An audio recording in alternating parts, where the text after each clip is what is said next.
अभिनव झा की इस अनोखी कक्षा में आपका एक बार फिर से स्वागत है। हम लोग देख रहे थे चैप्टर नंबर 1 का क्वेश्चन और आंसर। हमारे चैप्टर नंबर 1 का नाम है concept of governance and management of information system. इस चैप्टर में पिछले वीडियो में हम लोगों ने कुछ बेसिक क्वेश्चंस के बारे में अपनी चर्चा करी थी, जिस चर्चा को हम लोग आगे बढ़ाएंगे।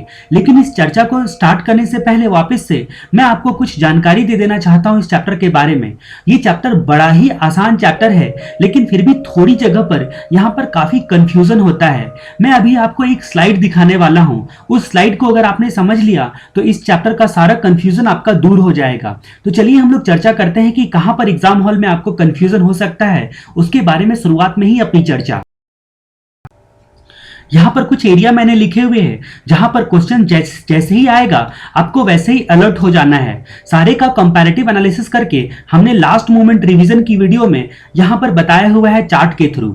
यहाँ पर ये सब एक ऐसे एरिया है जहां पर एग्जाम में अगर आपका आता है तो आप कंफ्यूज हो जाते हो, आंसर आते हुए भी आप गलत लिख के आ जाते हो। ठीक है, तो सबसे पहले हम लोग बात करते हैं बेनिफिट्स के बारे में। ये चैप्टर नंबर 1 में बेनिफिट्स कितनी जगह पे है। गवर्नेंस का बेनिफिट पूछा जा सकता है, या IT गवर्नेंस का बेनिफिट पूछा जा सकता है, या गवर्नेंस एंड इंटरप्राइज का बेनिफिट पूछा जा सकता है, गवर्नेंस एंड इंटरप्राइज IT का बेनिफिट, या फिर कोविड-5 का बेनिफिट पूछा जा सकता है। कोविड-5 का अगर केवल बेनिफिट पूछा तो दो पर्सपेक्टिव से बेनिफिट बताना होता है, एक जनरल और दूसरा बिजनेस के पर्सपेक्टिव से। लेकिन क्वेश्चन में ज्यादातर ये बिजनेस वाले पर फोकस किया जाता है। अगर आप स्टडी मेटल को गौर से देखोगे तो आपको समझ में आ जाएगा कि कोविड-5 का बेनिफिट दो टाइप से दिया जा सकता है, एक आपका जनरल पर्सपेक्टिव से और दूसरा बिजनेस के पर्सपेक्टिव से। जब बिजनेस पर्सपेक्टिव से पूछा तब आपने जनरल का पॉइंट लिख डाला, याद है तो आपको मार्क्स नहीं मिलते हैं। इसीलिए आपको ध्यान देना है। तो गवर्नेंस के बेनिफिट, IT गवर्नेंस के बेनिफिट, GE IT के बेनिफिट्स और कोविड-5 के बेनिफिट्स ऐसे पूछे जा सकते हैं। और हम लोगों ने पिछले क्वेश्चन में मतलब पिछले वीडियो में एक क्वेश्चन की चर्चा करी थी की practices to determine status of IT governance. तो ये की प्रैक्टिसेस पर भी बड़ा कंफ्यूजन होता है। ठीक है, तो ये स्टेटस ऑफ IT गवर्नेंस के बारे में की प्रैक्टिसेस पूछा जा सकता है। उसके बाद आता है की गवर्नेंस प्रैक्टिसेस, की मैनेजमेंट प्रैक्टिसेस और की मैट्रिक्स। ठीक है, तो की मैट्रिक्स। तो ये सारी चीजों में ये सब ऐसे एरिया है जहां पर कंफ्यूजन होता है। तो चलिए हम अपनी चर्चा करते हैं कि गवर्नेंस प्रैक्टिसेस को लेकर। कि गवर्नेंस प्रैक्टिसेस में जब ये एरिया आएगा, जब इन सब से रिलेटेड क्वेश्चंस को मैं डिस्कस करते रहूंगा, तो प्लीज आप अलर्ट हो जाना और आप लास्ट मोमेंट रिवीजन की वीडियो जो है वो जरूर से देखना, ताकि मैंने सारे का सारा कंपैरेटिव एनालिसिस करके बताया है कि आखिर कहां और क्या क्या डिफरेंस है, ताकि आपको एग्जाम में ना कंफ्यूज हो आप और आपको याद भी आ जाए। ठीक है, आपका क्लिक कर जाए कि क्या लिखना है आपको। ठीक है, क्योंकि लिखने पे मार्क्स मिलता है, आपके नॉलेज पे नहीं। ठीक है, तो हम लोग बात करते हैं की गवर्नेंस प्रैक्टिसेस के बारे में। तो की गवर्नेंस प्रैक्टिसेस में एक आता है GE IT का की गवर्नेंस प्रैक्टिसेस और दूसरा रिस्क मैनेजमेंट का की गवर्नेंस प्रैक्टिसेस। उसके बाद की मैनेजमेंट प्रैक्टिसेस में क्या क्या आ सकता है। की management practices to align IT with enterprise strategy. ठीक है, मतलब अलाइन करने के लिए IT के स्ट्रेटजी को इंटरप्राइज स्ट्रेटजी के साथ आपको आ सकता है, जिसका मेमोरी टेक्निक हमारा क्या था, CPT से लेकर फाइनल का सफर। CPT से लेकर फाइनल का सफर मतलब अलाइन कर रहा है CPT से लेकर फाइनल का सफर। तो हमारी ये कहानी था aligning IT with enterprise strategy. उसके बाद दूसरा क्वेश्चन आता है आपका की मैनेजमेंट प्रैक्टिसेस में, whether business value is derive from use of IT। क्या बिजनेस वैल्यू IT के यूज से डिराइव होता है, उसके बारे में। ठीक है, अब कितना डिराइव हुआ यहां पर ये नहीं पूछ रहा है आपसे। की मैनेजमेंट प्रैक्टिसेस बोलता है कि क्या डिराइव हुआ है, उसके बारे में हम लोगों को कुछ पॉइंट्स पे अपनी चर्चा करनी है। ठीक है, तो यहां पर हम लोगों ने देखा था EDM, मात्र EDM हमारा मेमोरी टेक्निक था यहां पर। ठीक है, और मैं आपको एक जानकारी के लिए बता दूं कि जहां भी गवर्नेंस प्रैक्टिसेस आएगा वहां पर हमारा मेमोरी टेक्निक था EDM और यहां पर भी हमारा मेमोरी टेक्निक था EDM। ठीक है, यहां पर EDM ऑफ गवर्नेंस सिस्टम और रिस्क मैनेजमेंट वाले में EDM ऑफ रिस्क मैनेजमेंट। तो ये गवर्नेंस वाला बड़ा ही आसान है, लेकिन एक EDM उठकर इधर चला आया, एक EDM उठकर यहां पर चलाया है मैनेजमेंट प्रैक्टिसेस में। तो जहां पर हम लोगों ने देखा whether business value is derive from use of IT, इसको आपको डिटरमाइन करने के लिए क्या की मैनेजमेंट प्रैक्टिसेस होंगे उसके बारे में अपनी चर्चा करनी है। एक बार फिर से आएगा business value derive from IT के बारे में मैट्रिक्स में, जहां पर हम लोग अगली चर्चा करेंगे। ठीक है, कि यहां पर क्या क्वेश्चंस है और यहां पर क्या अंतर आ जाता है दोनों क्वेश्चन में। फिलहाल आप यहां पर इतना याद रखो कि यहां पर क्वेश्चन क्या बोल सकता है, whether business value is derive from use of IT। इस चीज को डिटरमाइन करने का की मैनेजमेंट प्रैक्टिसेस क्या क्या हो सकता है। उसके बाद रिस्क मैनेजमेंट इंप्लीमेंटेशन करने के लिए, तो जो हमारी कहानी थी कि CA ही मात्र एक ऐसा मर्द है जो कि रिस्क मैनेजमेंट को MARD, ठीक है, तो CA मर्द, ठीक है, ये हमारा मेमोरी टेक्निक है। ठीक है, तो रिस्क मैनेजमेंट को इंप्लीमेंट करने का की मैनेजमेंट प्रैक्टिसेस क्या क्या होता है, तो ये हमारा मेमोरी टेक्निक होता है। ठीक है, उसके बाद हम लोगों ने देखा था कि इंश्योर करना है की management practices to ensure compliance with external requirement. Compliance with external requirement, तो एक्सटर्नल का मतलब क्या, हमारे वातावरण, हमारे जो ऑर्गेनाइजेशन है उसके इन्वायरमेंट से बाहर के रिक्वायरमेंट, यानी कि कोई भी कानून का पालन हो गया, ठीक है, या फिर अदर जो है आपका स्टैंडर्ड इथिक्स ये सब का पालन, ठीक है, तो उसको क्या बोलेंगे, to ensure compliance with external requirement. तो हमारी मेमोरी टेक्निक क्या थी कि जब भी आप घर के बाहर जाते हो एक्सटर्नल रिक्वायरमेंट को पूरा करने के लिए, यानी कि सामान सब्जी वगैरह लाने के लिए, तो आप कोका कोला जरूर से पीते हो। तो हमारा मेमोरी टेक्निक क्या था, कोको। ठीक है, हमारा मेमोरी टेक्निक यहां पर कोको था। ये कहानी थी हमारी की management practices to ensure compliance. ये सारी कहानी हम लोगों को आगे मिलती चली जाएगी और फास्ट ट्रैक रिवीजन की वीडियो में और एलएमआर की वीडियो में आपने ऑलरेडी अगर ये कहानी सुन के रखी है तो आपको याद आ रहा होगा। ठीक है, तो यहां पर की management practices to ensure compliance with external requirement. उसके बाद हमारा एक क्वेश्चन बनेगा, छोटा सा क्वेश्चन है कि आपको इंटरनल कंट्रोल को इवैल्यूएट करना है तो उसके लिए क्या की मैनेजमेंट प्रैक्टिसेस होगी। इंटरनल कंट्रोल को इवैल्यूएट करना है तो उसके लिए क्या क्या की मैनेजमेंट प्रैक्टिसेस होगी। और देखो यहां पर ध्यान रहे कि आपको इंटरनल कंट्रोल को इवैल्यूएट करना है। और एक कंफ्यूजन एरिया आता है आपका की मैट्रिक्स। यहां पर आपको सक्सेस को डिटरमाइन करना है, मतलब मैट्रिक्स क्या बोलता है कि आपके सक्सेस को डिटरमाइन, मतलब कितना सक्सेस मिला है इन सब चीजों में, उसको आपको परसेंटेज के टर्म में या फिर अदरवाइज किसी टर्म में बताने के लिए की मैट्रिक्स में सिखाया जाएगा। ठीक है, तो यहां पर हम लोगों का की मैट्रिक्स में आता है कि टू इवैल्यूएट, यहां पर की metrics to evaluate business value derive from use of IT. ठीक है, इवैल्यूएट करना है बिजनेस वैल्यू। यहां पर क्या था, वेदर, ठीक है, वेदर था यहां पर कि क्या मतलब आपको बिजनेस वैल्यू डिराइव हो रहा है या नहीं हो रहा है, इस चीज को डिटरमाइन करने का की मैनेजमेंट प्रैक्टिसेस क्या होगा। और यहां पर क्या होगा, इवैल्यूएट करने के लिए बोला गया है। ठीक है, तो to evaluate business value derive from use of IT. उसके बाद रिस्क मैनेजमेंट के रिस्पेक्ट में देखो, रिस्क मैनेजमेंट के बारे में हम लोगों ने जाना की governance practices, risk management implementation, CMR, यहां पर ईडीएम के बारे में अपनी चर्चा करी। उसके बाद यहां पर क्या आएगा, रिस्क मैनेजमेंट के रिस्पेक्ट में यहां पर to monitor process and practices of risk management in any enterprise. Risk management को मतलब मॉनिटर करने के लिए क्या क्या प्रोसेस और प्रैक्टिसेस होने चाहिए किसी भी एंटरप्राइज में। ठीक है, तो रिस्क यहां पर की metrics to monitor process and practice of risk management in any enterprise. उसके बाद आपका आएगा कंप्लायंस असेसमेंट के बारे में। यहां पर भी हम लोगों ने देखा था की management practices to ensure compliance with external requirement, और यहां पर कंप्लायंस असेसमेंट के बारे में आएगा। ठीक है, आईटी कंप्लायंस असेसमेंट के बारे में आएगा, एक्सटर्नल लेवल पे और इंटरनल लेवल पे। ठीक है, for assessment of IT compliance process, IT compliance process को असेसमेंट करने के लिए, ठीक है, क्या क्या की मैट्रिक्स होंगे, ठीक है, क्या क्या आधार लोगे आप। उसके बाद की मैट्रिक्सेस जो आपका जीआरसी प्रोग्राम है, governance risk and compliance program है, उसके सक्सेस को मेजर करने के लिए क्या क्या की मैट्रिक्स होंगे, क्या क्या की मैट्रिक्स होंगे। तो जब जब ये क्वेश्चंस आएंगे, इस एरिया से क्वेश्चन आएंगे, एक या दो क्वेश्चन आपके एग्जाम में रहता ही है और काफी कंफ्यूज करता है। सारे स्टडी मटेरियल में जितने क्वेश्चंस हैं यहां पर हम यहां पर डिस्कस करने के लिए जा रहे हैं, उसको हमने एक बार स्टार्ट में ही आपको ओवरऑल आइडिया दे दिया ताकि ये सब प्लेसेस पर आप पूरी तरह से अलर्ट हो जाओ। तो चलिए हम लोग अपनी चर्चा वापस चालू करते हैं। कहां पर, तो जो क्वेश्चन आंसर हम लोगों ने चैप्टर नंबर 1 का शुरू किया था वहां पर।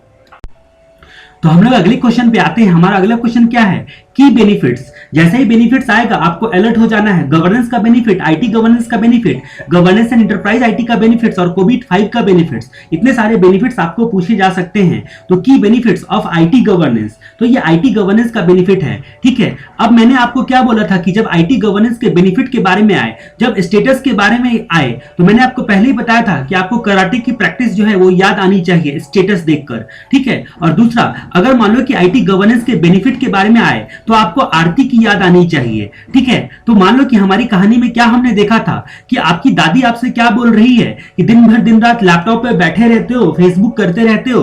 ठीक है, तो इससे अच्छा क्या हुआ, शाम के वक्त भगवान की आरती कर लो। अगर भगवान की आरती नहीं कर सकते हो तो कम से कम आईटी का इस्तेमाल करो, यानी कि इलेक्ट्रॉनिक जो बल्ब होता है उसी को भगवान के सामने जला दो। ठीक है, अगर दिया जला नहीं सकते हो तो। ठीक है, तो आपकी दादी ने, आपकी बुजुर्ग दादी आपसे कहती है कि रोज रोज आरती किया करो। आरती करने से क्या होता होता है, डेली सेटिस्फैक्शन मिलता है, ठीक है, और आपके दिमाग की वैल्यू जो होती है वो इंप्रूव होती है, आपके दिमागी रिसोर्सेस का उपयोग जो है काफी अच्छे तरीके से आप कर सकते हो, ऑप्टिमल तरीके से यूटिलाइज कर सकते हो। ऐसी कुछ बातें आपकी दादी आपको समझाती रहती है, ठीक है। आपको दादी आपकी आरती के बारे में समझाते ही रहती है, तभी आपके दिमाग में आता है ओ तेरी, अभी तो आरती छत पे आई होगी। अगर आरती को मतलब आरती छत पे आई होगी, ठीक है, मान लो कि आरती एक छत पे आई होगी, तो आपने सोचा कि ठीक है, दादी ने आपको अच्छी टाइमिंग पे आरती की याद दिला दी, ठीक है, आपने दादी को थैंक यू मन में बोला और उसको बोला कि आपने थैंक यू दादी, आपने मुझे टाइम पर जो है आरती की याद दिला दी, नहीं तो आरती का ओनरशिप कोई और ले जाता,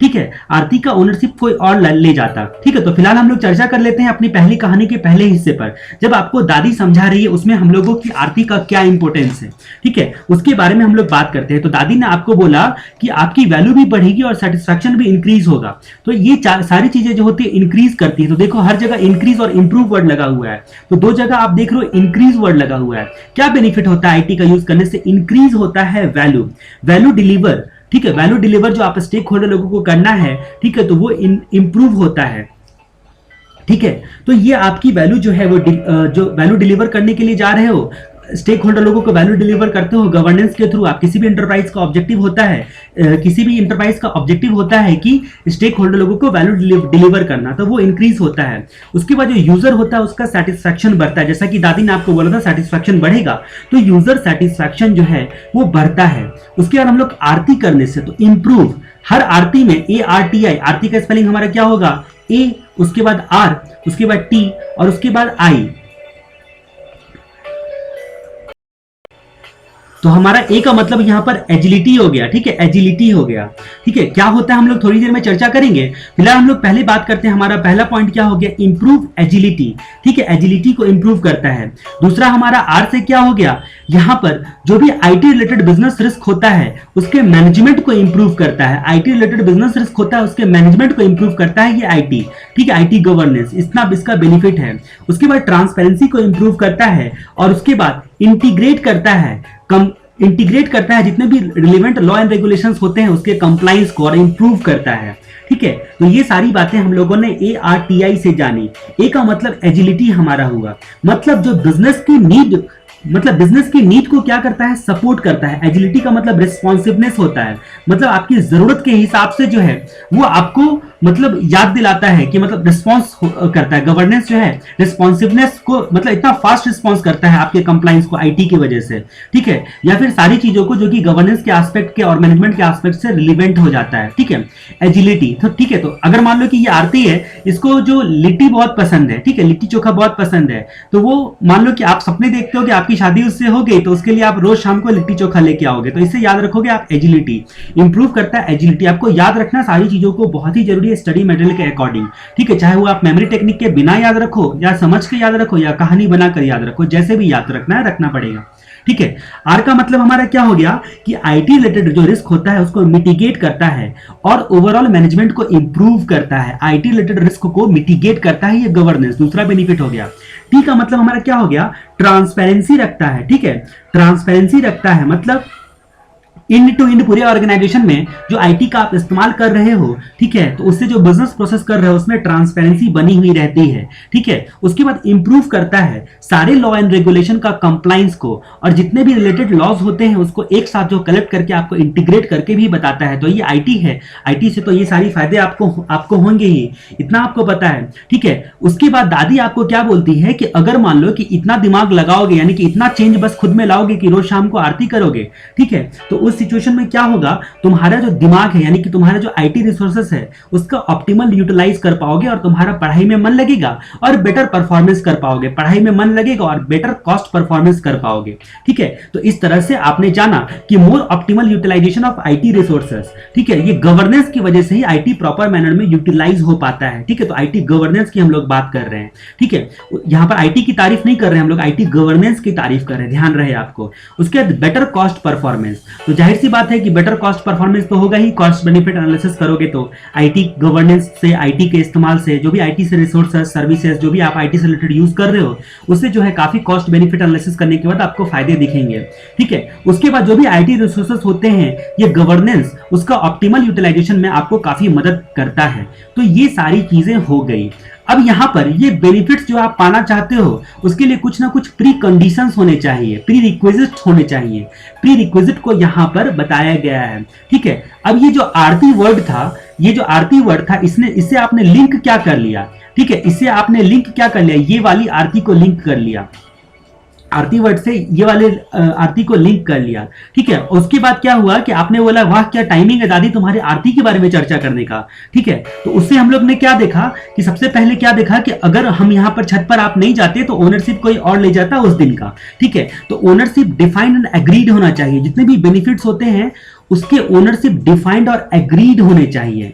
ठीक है, उसके बाद क्या हुआ कि मतलब यहां पर link to overall business strategy. ठीक है, link to overall business strategy, आप लिंक वर्ड यहां पर लिख सकते हो। ठीक है, तो आईटी का जो आपके बिजनेस ऑब्जेक्टिव की दिशा में बना रहेगा, मतलब लिंक बना रहेगा, आईटी आपके बिजनेस की दिशा में होना चाहिए, मतलब ऐसा प्री कंडीशंस होता है। दूसरा प्री कंडीशंस ये होता है। उसके बाद क्या देखा कि आपने टाइमिंग देखा, तो जो भी बेनिफिट आपके रियलाइज होना चाहिए वो टाइमिंग उसका जो होता है टाइमली और एक्यूरेट डाटा अवेलेबल होना चाहिए कि हाँ आईटी के इस्तेमाल से हमें ये बेनिफिट मिलेगा, इस वक्त पे मिलेगा, यानी कि सब कुछ रियलिस्टिक और डॉक्यूमेंटेड होना चाहिए। ठीक है, उसके बाद आप एज्यूम करने लगे। क्या एज्यूम करने लगे कि अगर दादी नहीं बताती तो आज क्या होता।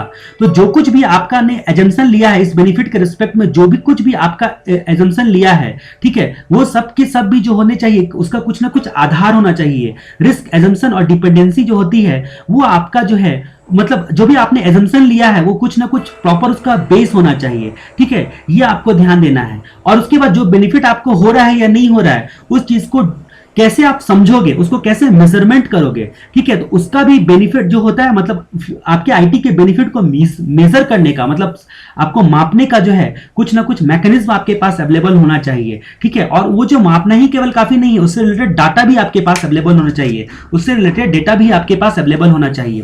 तो ये हम लोगों ने कहानी से जाना कि की benefits of IT governance achieved at highest level in organisation. ठीक है, ये हम लोगों ने बहुत शॉर्ट में यहां पर लिखा। आप स्टडी मटेरियल से जस्ट एक बार इसको रीड करो, आपको तुरंत समझ में आ जाएगा और इसको याद करो। अब हम लोग अगले क्वेश्चंस के बारे में चर्चा करते हैं। What do you understand by GEIT? GEIT का मतलब क्या होता है? पहले तो GEIT का मतलब क्या होता है, उसके बेनिफिट्स आपको देखने हैं। ठीक है, तो चलिए बेनिफिट्स पे हम लोग फिर से आते हैं। बेनिफिट्स आपको किस किस चीज के बारे में पढ़ना था?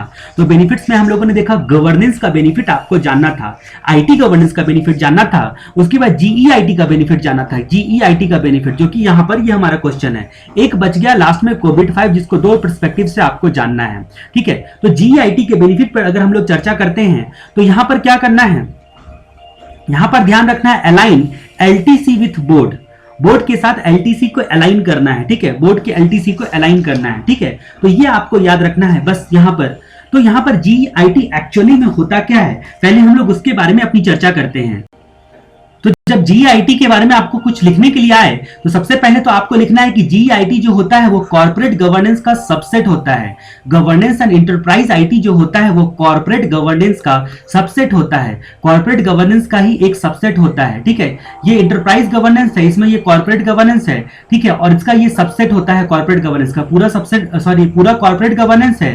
ठीक है, और ये इसका सबसेट है, इसमें से आईटी एक हिस्सा होता है। तो पहली बात तो ये आपको याद रखनी है। दूसरी बात याद रखनी है कि ये जीआईटी करता क्या है, ये फैसिलिटी देता है इंफॉर्मेशन सिस्टम कंट्रोल को इंप्लीमेंट करने के लिए, सारे की एरिया में आईएस कंट्रोल को लगाने के लिए ये फैसिलिटीज देता है। जीआईटी क्या देता है, सारी वो फैसिलिटीज देता है किसी भी इंटरप्राइज को आईएस कंट्रोल के रिस्पेक्ट में। ठीक है, अब ये जीआईटी का ऑब्जेक्टिव क्या होता है कि इंटरप्राइज का जो भी आईटी रिक्वायरमेंट है उसको एनालिसिस करना और आर्टिकुलेट करके ऐसा पॉलिसीज वगैरह सब बनाना ताकि ये जो आपका आईटी का यूज हो वो इफेक्टिव तरीके से हमेशा हो पाए। मतलब आईटी के रिस्पेक्ट में इंटरप्राइज लेवल पर गवर्नेंस करता है, वही गवर्नेंस एंड इंटरप्राइज आईटी होता है। फिलहाल हम लोग बेनिफिट पर अपनी चर्चा बढ़ाते हैं आगे। बेनिफिट में क्या क्या होता है, सबसे पहले हमने देखा अलाइन वर्ड, ये कीवर्ड्स आपको याद रखने हैं। सबसे पहले हम लोगों ने देखा अलाइन वर्ड्स। ठीक है, तो मतलब जीआईटी एक कंसिस्टेंट अप्रोच देता है, ठीक है, जीआईटी एक कंसिस्टेंट अप्रोच देता है। उस अप्रोच से क्या होता है, आप आईटी को बिजनेस ऑब्जेक्टिव की दिशा में रख पाते हो, बिजनेस ऑब्जेक्टिव की दिशा में इंटीग्रेट कर पाते हो और अलाइन कर पाते हो। ठीक है, तो जीआईटी क्या बेनिफिट, पहला बेनिफिट जीआईटी का हमारा क्या हो गया कि आपको एक कंसिस्टेंट अप्रोच देता है, जो कि आपका जो बिजनेस ऑब्जेक्टिव है ना, उसकी दिशा में, उसी के साथ, आपके बिजनेस ऑब्जेक्टिव के साथ आईटी को इंटीग्रेट और अलाइन करता है। ठीक है, भटकने नहीं देता है आईटी के इस्तेमाल को। लाइन का मतलब क्या हो गया, ये इंश्योर करता है, ठीक है, ये इंश्योर करता है कि सारे आईटी रिलेटेड डिजाइन जो होते हैं वो इन लाइन है with enterprise strategy and business objective. यहां पर हम लोगों ने क्या देखा, अलाइन करता है, और यहां पर इंश्योर करता है कि सब कुछ लाइन में है, सब कुछ सही है। ठीक है, तो with enterprise strategy and objective, ठीक है, आईटी रिलेटेड डिजाइन जो होते हैं वो आपके इन लाइन है। उसके बाद ट्रांसपेरेंसी, ट्रांसपेरेंट मैनर में सारे आईटी रिलेटेड प्रोसेस को इफेक्टिवली मॉनिटर करता है। ट्रांसपेरेंट मैनर में मतलब ट्रांसपेरेंसी बनाए रखता है। ठीक है, उसके बाद कंप्लाइंस, कंफर्म करता है, ये जीआईटी जो होता है वो कंफर्म करता है कि आईटी से रिलेटेड जितने भी कंप्लाइंस हैं, जितने भी रिक्वायरमेंट्स है, रेगुलेटरी रिक्वायरमेंट वगैरह सब हैं, उसका कंप्लाइंस हो रहा है। और लास्ट वाला पॉइंट आपका आएगा विथ बोर्ड, इंश्योर करता है कि जो भी आपके मतलब बोर्ड के मेंबर्स हैं, ठीक है, वो गवर्नेंस रिक्वायरमेंट को पूरे कर रहे हैं। गवर्नेंस रिक्वायरमेंट को जो उनकी जिम्मेदारी है पूरा करना, वो अपनी जिम्मेदारी को अच्छे तरीके से निभा रहे हैं। तो ये आपको याद रखना है। पहला हम लोगों ने देखा है अलाइन, मतलब अलाइन करता है, सीधा शब्दों में बोला जाए तो बिजनेस ऑब्जेक्टिव को और आईटी के इस्तेमाल को। दूसरा हम लोगों ने देखा कि ये आपको स्टेटस बताते रहता है, ठीक है, कि जो भी आईटी रिलेटेड चीजें हैं, जो भी आपका डिजाइन है वो लाइन में होना चाहिए, इन लाइन होना चाहिए इंटरप्राइज स्ट्रैटेजी और बिजनेस ऑब्जेक्टिव के हिसाब से। जितने भी आईटी रिलेटेड प्रोसेस होते हैं उसमें ट्रांसपेरेंसी मेंटेन रखता है, आईटी रिलेटेड रिक्वायरमेंट का पालन करता है, कंप्लाइंस करता है, और इंश्योर करता है कि बोर्ड मेंबर जो होता है वो अपने गवर्नेंस रिक्वायरमेंट को पूरा कर रहे हैं। अब जहां तक बात करते हैं हमारा की गवर्नेंस प्रैक्टिसेस जो था, उसमें भी आपका क्या था, जीईआईटी के बारे में बताया गया था। जो आपका की गवर्नेंस प्रैक्टिसेस था उसमें भी जीईआईटी के बारे में बताया गया था। तो की गवर्नेंस प्रैक्टिसेस के बारे में अगर अपनी चर्चा आप करते हो तो हम लोगों ने वहां पर क्या देखा था कि ईडीएम, ई, डी और एम, इवेल्युएट, डायरेक्ट और मॉनिटर, इसके बारे में हम लोगों ने देखा था कि गवर्नेंस प्रैक्टिसेस क्या होता है, जीईआईटी का इवेल्युएट करना है। क्या चीज आखिर यहां पर इवेल्युएट करना है, तो यहां पर इवेल्युएट करना है किस चीज को, तो आपका जो आईटी से related governance and enterprise IT में आप क्या करते हो, आईटी से रिलेटेड जो आपकी ट्राई को इवेल्युएट करना है, ट्राई को। तो यहां पर टी का मतलब क्या हो गया, ट्रांसपेरेंसी को। आईटी से रिलेटेड सारी चीजें ट्रांसपेरेंट है, हर जगह पर मेमोरी टेक्निक की जरूरत नहीं है, मैं बस ऐसे ही लिख रहा हूं, अगर आपको याद रहे तो ठीक है, नहीं तो बस आप अपने अंदाज से ही लिखोगे कि इवेल्युएट को एक्सप्लेन करोगे। ठीक है, तो यहां पर क्या होता है कि ट्रांसपेरेंसी, रिस्पॉन्सिबिलिटी, अकाउंटेबिलिटी, ठीक है, और उसके बाद इंडिपेंडेंस, जो भी ऑडिटर वगैरह सब होता है उसका इंडिपेंडेंस, तो इन सब चीजों को इवेल्युएट करता है। ठीक है, की governance practices required to implement GEIT. उसके बाद डी का मतलब यहां पर क्या हो गया, डी का मतलब हो गया इवेल्युएट, डायरेक्ट और मॉनिटर। ईडीएम का मतलब तो आपको पता ही है, इवेल्युएट, डायरेक्ट और मॉनिटर। किस चीज को इवेल्युएट, डायरेक्ट, मॉनिटर किया जाता है गवर्नेंस एंटरप्राइज में, गवर्नेंस सिस्टम को। तो पहली बात तो गवर्नेंस सिस्टम को इवेल्युएट कर दिया। दूसरी बात, गवर्नेंस सिस्टम में क्या होता है, रिपोर्टिंग की जाती है, किस चीज की, ट्रांसपेरेंसी की, रिलायबिलिटी की, अकाउंटेबिलिटी की और इंडिपेंडेंस की रिपोर्टिंग की जाती है। जो भी लॉ में आप कमिटी वमिटी पढ़ते हो वो यही सब काम करते रहता है। ठीक है, ऑडिट कमिटी है तो स्टेक होल्डर कमिटी है, ठीक है, तो आपका नॉमिनेशन कमिटी है, ठीक है, कई प्रकार के कमिटी होते हैं। ठीक है, जैसा कि आपने लॉ में पढ़ा होगा, कंपनी लॉ को पढ़ते वक्त में। तो डी का मतलब क्या हो गया, डायरेक्ट करता है गवर्नेंस सिस्टम को। मतलब किस चीज को, कि क्यों डायरेक्ट करता है, सपोर्ट करने के लिए, प्रॉब्लम को दूर करने के लिए, ठीक है, डायरेक्शन देता है, और साथ में ये कमिटमेंट भी करता है कि हम आपके साथ हैं, मतलब गवर्नेंस में एक सपोर्टिव रोल परफॉर्म करने वाला गवर्नेंस सिस्टम में। ठीक है, तो ये जीईआईटी जो होता है उसका की गवर्नेंस प्रैक्टिसेस में ईडीएम, ईडीएम आपको याद रखना है। एम का मतलब क्या हो गया, मॉनिटर करना है गवर्नेंस सिस्टम को। गवर्नेंस सिस्टम जो होता है इफेक्टिव रहे और परफॉर्मेंस बना रहे, इस बात को मॉनिटर करता है ताकि इफेक्टिव रहे गवर्नेंस सिस्टम और उसका परफॉर्मेंस बना रहे। ठीक है, उसके बाद एक सवाल और यहां पर आ सकता है तो यहाँ पर हम लोगों ने क्या क्या देखा, हम लोगों ने यहाँ पर मीनिंग देखा कि जीईआईटी का आखिर मीनिंग क्या होता है। उसके बाद अगर ऑब्जेक्टिव की बात करते हैं तो हम लोगों ने यहाँ पर क्या देखा कि जीईआईटी का ऑब्जेक्टिव होता है एनालिसिस करना और आर्टिकुलेट करना, किस चीज को, जितने भी इंटरप्राइज आईटी के रिक्वायरमेंट्स होते हैं उस चीज को, और अकॉर्डिंगली जो है पॉलिसीज वगैरह सब बनाना, ताकि बिजनेस ऑब्जेक्टिव की दिशा में सारी चीजें बनी रहे। उसके बाद हम लोगों ने बेनिफिट्स के बारे में अलाइन एलटीसी विथ बोर्ड देखा। फिर हम लोगों ने की गवर्नेंस प्रैक्टिसेस देखा, ठीक है, जिसमें हम लोगों ने ईडीएम गवर्नेंस सिस्टम के बारे में अपनी चर्चा करी। हमारा अगला क्वेश्चन क्या आता है, best practices in corporate governance, ठीक है, बेस्ट प्रैक्टिसेस, हाँ ये भी हमारा एक क्वेश्चन बन सकता है, बेस्ट प्रैक्टिसेस कॉर्पोरेट गवर्नेंस का। तो इसको भी याद रखना आपके लिए काफी जरूरी है, यानी कि ये भी प्रैक्टिस वाला एरिया है, मतलब इसको ट्रिपल स्टार दोगे और यहां से कुछ ना कुछ पूछेगा, ये प्रैक्टिस वाले एरिया से हर बार कुछ ना कुछ पूछता है। तो यहां पर हमारा क्या होता है कि कॉर्पोरेट गवर्नेंस, जैसा कि हम लोगों ने जाना था कॉर्पोरेट गवर्नेंस के बारे में काफी डिटेल में अपनी चर्चा, एक बार फिर से हम लोग जान लेते हैं कि कॉर्पोरेट गवर्नेंस का मीनिंग क्या होता है। उसके बाद हम लोग उसका बेस्ट प्रैक्टिसेस जानेंगे। तो हम लोगों ने देखा था कि corporate governance structure and practices देता है। क्या देता है? स्ट्रक्चर एंड प्रैक्टिसेस देता है। किस चीज के लिए स्ट्रक्चर एंड प्रैक्टिसेस देता है? इंटरप्राइज को सही डायरेक्शन में रखने के लिए स्ट्रक्चर एंड प्रैक्टिसेस देता है, ठीक है। ये कंट्रोल मैकेनिज्म प्रोवाइड करता है। कंट्रोल मैकेनिज्म क्यों प्रोवाइड करता है? बिजनेस ऑब्जेक्टिव को पाने के लिए कंट्रोल मैकेनिज्म प्रोवाइड करता है, और साथ में कॉर्पोरेट गवर्नेंस जो रिक्वायरमेंट्स होते हैं, रेगुलेटरी रिक्वायरमेंट, उसका कंप्लायंस करने के लिए भी, ठीक है, कंफर्म करने के लिए भी ये फोकस करता है, इसीलिए इसको कन्फर्मेंस गवर्नेंस भी बोला जाता है। यहां पर हम लोगों ने एक चीज और चर्चा करी थी कि क्या क्या प्री कंडीशंस होते हैं अच्छे कॉर्पोरेट गवर्नेंस के लिए। तो उसका इंटरनल कंट्रोल अच्छा होना चाहिए, कॉन्फ्लिक्ट ऑफ इंटरेस्ट को एलिमिनेट करने की व्यवस्था होनी चाहिए, उसके बाद risk management and compliance review का आपका प्रॉपर मैकेनिज्म होना चाहिए, रिस्क मैनेजमेंट और कंप्लायंस रिव्यू का। और साथ में कॉर्पोरेट गवर्नेंस में हम लोगों ने एक खासियत देखी थी कि यहां पर एक ओवरसाइट मैकेनिज्म बनाया जाता है, ठीक है। ओवरसाइट मतलब आपकी ऑडिट कमेटी वगैरह टाइप की, जो सारी चीजों का ठीक से पालन हो रहा है या नहीं हो रहा है, इसकी वजह से एक कमेटी बनाई जाती है जो सारी चीजों को मॉनिटर करते रहती है कंटिन्यूअस, और कुछ डिविएशन आने पे करेक्टिव एक्शन लेती है, ठीक है। तो ये तो हम लोगों ने कॉर्पोरेट गवर्नेंस के बारे में जाना था। अब हम लोग बात करते हैं बेस्ट प्रैक्टिसेस के बारे में हमारे क्वेश्चंस पे। हमारे यहाँ पर मेमोरी टेक्निक क्या है, बेस्ट प्रैक्टिस क्या है, बेस्ट प्रैक्टिस कर रहा है। ये लोग क्या है, मैड लोग है, यानी कि पागल लोग है। हमारी कहानी क्या आती है, ये लोग पागल लोग है। ये क्या कर रहा है, बेस्ट प्रैक्टिस कर रहा है। किस चीज का? तो डांस का, बोलो तो कॉर्पोरेट गवर्नेंस का बेस्ट प्रैक्टिस कर रहा है। तो फिर यहां पर आपको ऊपर से ऑर्डर आता है, आपको आदेश क्या आता है कि हायरार्की बनाकर इन मैड लोगों को इंसेंटिव दो, ठीक है, इंसेंटिव दो, ठीक है। हायरार्की बनाकर इन सब लोगों को क्या देना है, मैड लोगों को। किस लोगों को? मैड लोगों को। ये लोग कौन है? पागल लोग हैं। मैड लोगों को, और केवल मैड लोगों को नहीं, साथ में स्ट्रांग लोगों को भी, मैड और स्ट्रांग लोगों को आपको क्या देना है, इंसेंटिव देना है।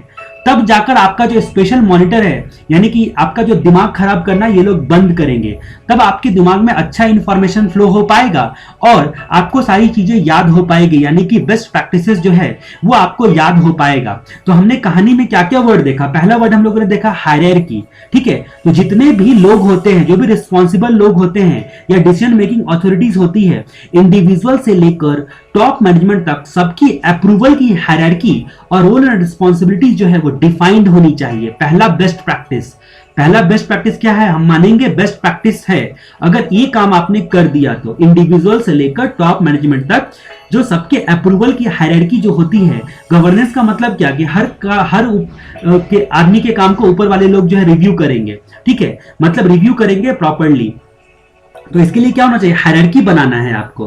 दूसरा हम लोगों ने देखा मैड के बारे में, दूसरा पॉइंट हम लोगों ने हायरार्की के बाद देखा मैड के बारे में। तो मैड किसको मैंने लिखा है यहां पर या बोला है, यहां पर मैनेजमेंट, ऑडिटर और डायरेक्टर। जब तीनों एक साथ मिल जाते हैं, मैनेजमेंट, ऑडिटर और डायरेक्टर, ये तीनों एक साथ मिल जाते हैं तो उसको मैड कह सकते हो आप, ठीक है। तो मैनेजमेंट और ऑडिटर और डायरेक्टर के आपसी इंटरेक्शन और कॉपरेशन को क्या करना है? आपसी इंटरेक्शन और कॉपरेशन क्या सिस्टम होना चाहिए। दूसरा बेस्ट प्रैक्टिस क्या है कि इन तीनों का जो आपसी कोऑर्डिनेशन, कम्युनिकेशन और यहां पर कॉपरेशन का सिस्टम होना चाहिए। उसके बाद केवल मैड लोगों को नहीं, स्ट्रांग लोगों को भी। तो स्ट्रांग क्या हो गया? स्ट्रांग और proper internal control, risk management और ऑडिट का मैकेनिज्म होना चाहिए, मतलब strong internal control, risk management और ऑडिट का मैकेनिज्म होना चाहिए। ठीक है, उसके बाद हम लोगों ने क्या क्या देखा था, उसके बाद देखा था कि इंसेंटिव देना है। ठीक है, तो इंसेंटिव, तो यहां पर क्या हो गया, financial and managerial incentive to act in an appropriate manner, मतलब जो अप्रोप्रिएट मैनर में काम करेगा। ठीक है, तो उस सिचुएशन में क्या होगा, जो प्रॉपर्ली ट्रांसपेरेंट मैनर में अपनी रिस्पॉन्सिबिलिटी निभाएगा, कॉर्पोरेट गवर्नेंस वाले उसको क्या करेंगे, कॉर्पोरेट गवर्नेंस वाले उसको बख्शीश देंगे, यानी कि इंसेंटिव देंगे। तो ये भी हम लोगों ने एक पॉइंट देखा। उसके बाद आपके स्पेशल मॉनिटर, अब इन लोगों को इंसेंटिव दिया तो आपके स्पेशल मॉनिटर यानी कि आपके ब्रेन, उसमें रिस्क एक्सपोजर कम होगा। ठीक है, मतलब आपका जो स्पेशल मॉनिटर यानी कि ब्रेन है आपका, कॉन्फ्लिक्ट ऑफ इंटरेस्ट वाले एरिया यहां पर जो होते हैं उसमें एक्सपोजर होने का डर काफी बना हुआ रहता है। ठीक है, तो उसको रिड्यूस करेगा। ठीक है, ये कॉर्पोरेट गवर्नेंस का बेस्ट प्रैक्टिस में मैकेनिज्म होना चाहिए। उसके बाद इंफॉर्मेशन फ्लो का सिस्टम इंटरनल और एक्सटर्नल लेवल, यानी कि विद इन ऑर्गेनाइजेशन और आउटसाइड ऑर्गेनाइजेशन, दोनों बहुत ही अच्छा होना चाहिए। तो हम लोगों ने क्या देखा कि हायरार्की बनाकर, ठीक है, किन लोगों के बीच में हायरार्की बनाकर, इंडिविजुअल से लेकर टॉप मैनेजमेंट तक सबकी अप्रूवल की हायरार्की, रोल एंड रिस्पॉन्सिबिलिटी वगैरह सब डिफाइन होनी चाहिए। मैनेजमेंट, ऑडिटर और डायरेक्टर का आपसी इंटरेक्शन और कॉपरेशन जो होता है वो प्रॉपर मैनर में होना चाहिए। स्ट्रॉन्ग इंटरनल कंट्रोल होना चाहिए। ठीक है, हम लोगों ने स्ट्रॉन्ग देखा था, स्ट्रॉन्ग इंटरनल कंट्रोल होना चाहिए। उसके स्पेशल मॉनिटर हम लोगों ने देखा, जो भी कॉन्फ्लिक्ट ऑफ इंटरेस्ट का एरिया होता है, जहां जहां झगड़ा होने का डर होता है, वहां वहां एक्सपोजर का काफी डर होता है, इसीलिए कॉन्फ्लिक्ट ऑफ इंटरेस्ट और एरिया को प्रॉपर मॉनिटर करना बहुत जरूरी है, ताकि रिस्क एक्सपोजर जो है वो कम हो सके। उसके इंसेंटिव के बारे में हम लोगों ने देखा कि जो प्रॉपर मैनर में, ट्रांसपेरेंट मैनर में कॉर्पोरेट गवर्नेंस की रिस्पॉन्सिबिलिटी को निभाएगा, उसको क्या करते हैं, इंसेंटिव देने का मैकेनिज्म होना चाहिए। इंफॉर्मेशन फ्लो इंटरनली और ऑर्गेनाइजेशन मतलब एक्सटर्नली यानी कि टू द पब्लिक, जो बहुत ही अच्छा होना चाहिए। तो ये सारे कुछ बेस्ट प्रैक्टिसेस हो गए आपके कॉर्पोरेट गवर्नेंस के। अगला क्वेश्चन हम लोग देखते हैं, मैनेजरियल एक्टिविटी इन इंटरप्राइज। ठीक है, इंटरप्राइज मतलब इंटरप्राइज लेवल।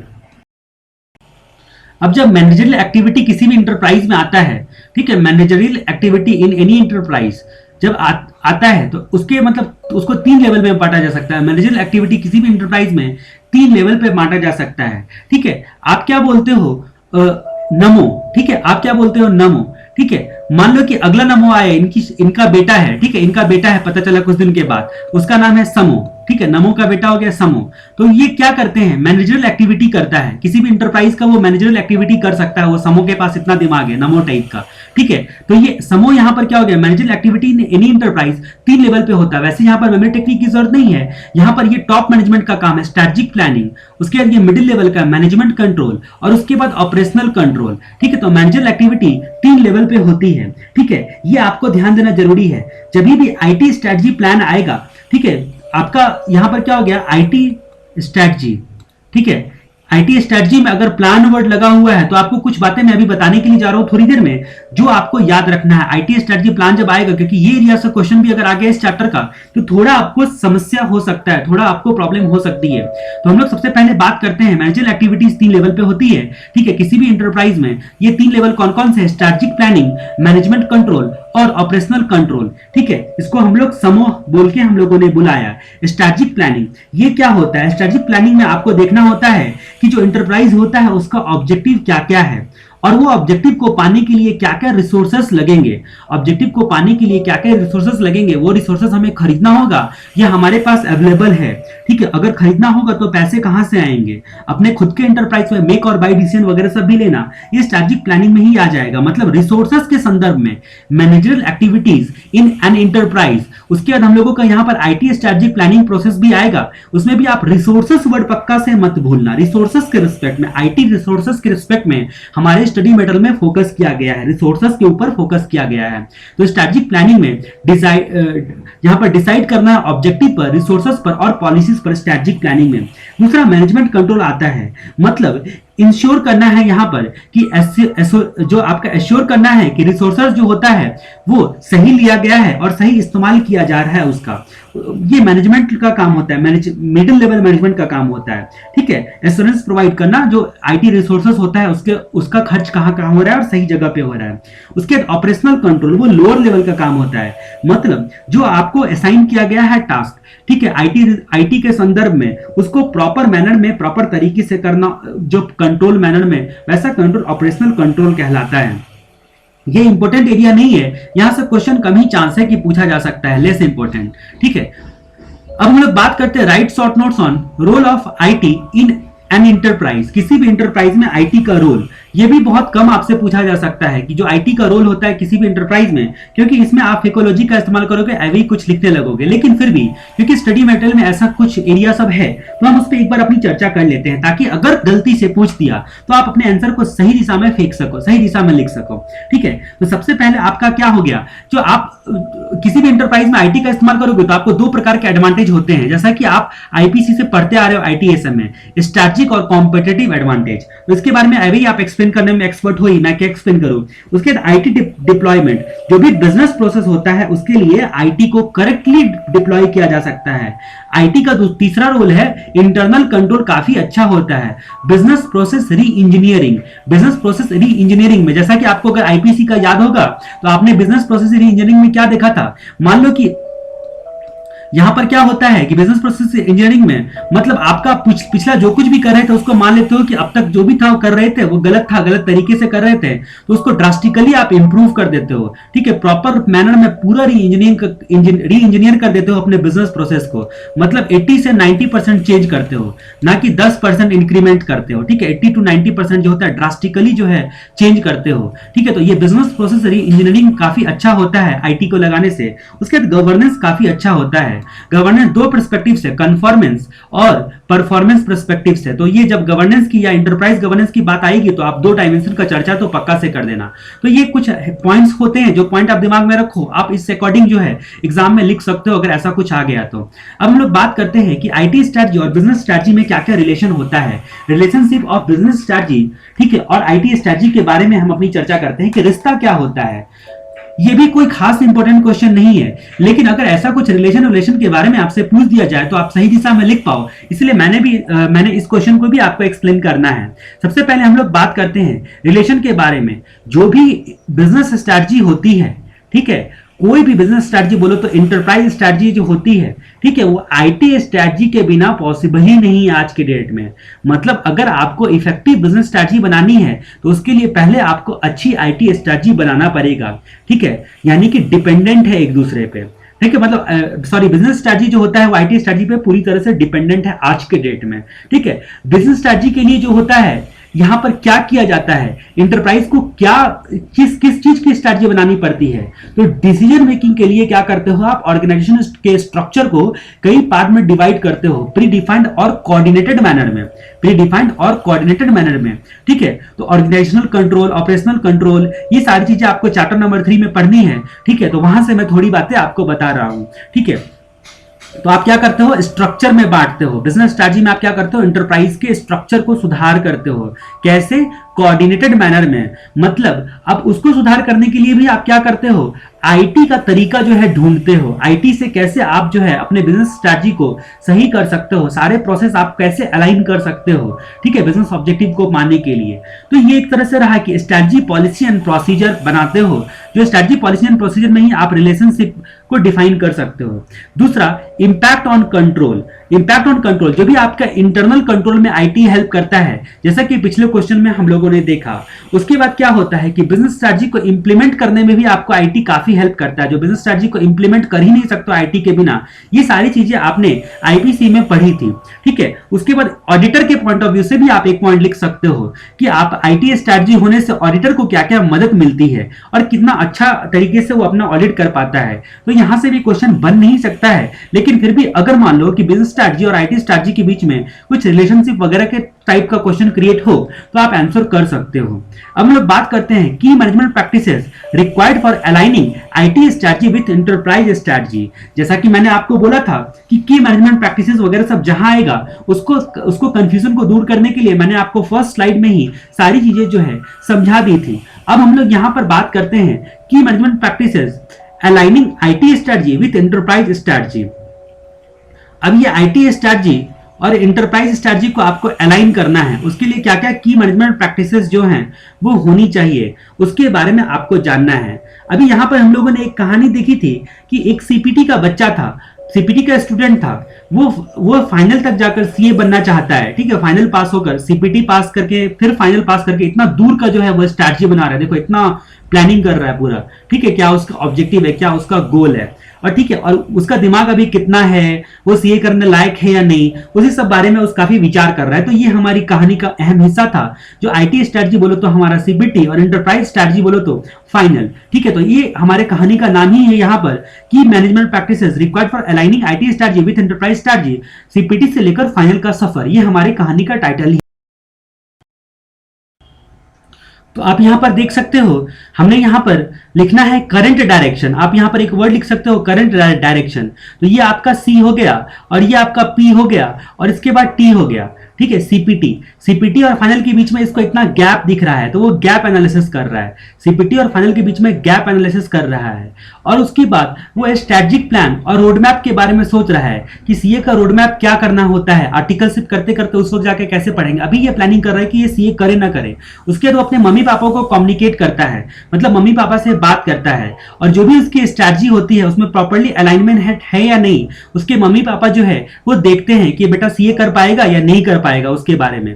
तो यहां पर हम लोगों ने इस कहानी से किसी भी तरह करके आपको पॉइंट्स को एसोसिएट करके याद करना है, ठीक है। तो की management practices requiring for aligning IT strategy with enterprise strategy. तो आपको सबसे पहले एंटरप्राइज डायरेक्शन को समझना है, ठीक है, करंट डायरेक्शन को मतलब फ्यूचर ऑब्जेक्टिव को ध्यान में रखकर, आपको जो पाना है उसको ध्यान में रखकर करंट बिजनेस प्रोसेस की स्ट्रैटेजी, एक्सटर्नल वातावरण जिसमें आप काम कर रहे हो, या फिर वो उसमें अगर कुछ चेंजेस आते रहता है, मतलब काफी आपका जो है जिस वातावरण में आप काम कर रहे हो, आपका बिजनेस सीजनल है, या काफी जो होते हैं टेक्नोलॉजी में चेंज आते के साथ आपके ऊपर बड़ा इंपैक्ट पड़ता है, तो उस फैक्टर को भी आपको ध्यान में रखना है, और अदर जितने भी रिलेवेंट फैक्टर हैं वो आपको ध्यान में रखने हैं। तो इंटरप्राइज के करंट डायरेक्शन को समझना है कि फिलहाल हम किस दिशा में जा रहे हैं, हमारी दिशा क्या है बिजनेस की, तो करंट डायरेक्शन को समझना है। उसके बाद आपको कि अपनी करंट वातावरण को समझना है, असेसमेंट करना है कैपेबिलिटी को और परफॉर्मेंस को। मतलब ये बच्चा क्या था कि अपने फ्यूचर ऑब्जेक्टिव को ध्यान में रखकर फिलहाल मैं क्या करने के लिए सोच रहा हूं, क्या क्या करने का ऑप्शन है हमारे पास, ठीक है। तो करंट डायरेक्शन को ये सोचता है।